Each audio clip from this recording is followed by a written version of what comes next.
मैं आखिरी बार तुम्हें समझाने आया हूं, तूबा से दूर रहो तो बेहतर है। नजर मत आना उसके आसपास।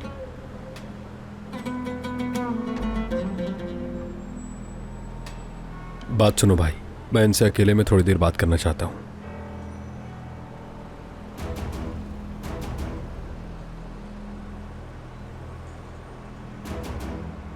करीम साहब, खुश आमदीद। आपको मेरी बात सुनने में कोई दिलचस्पी नहीं, लेकिन अगर आप मेरी बात सुनना चाहें तो बैठे, बताता हूं। जिम, अगर तुम मेरी बेटी से दूर नहीं रहे, उसका हल भी मेरे पास है। मैं उसे बैरून मुल्क भेज दूंगा उसकी बहन के पास।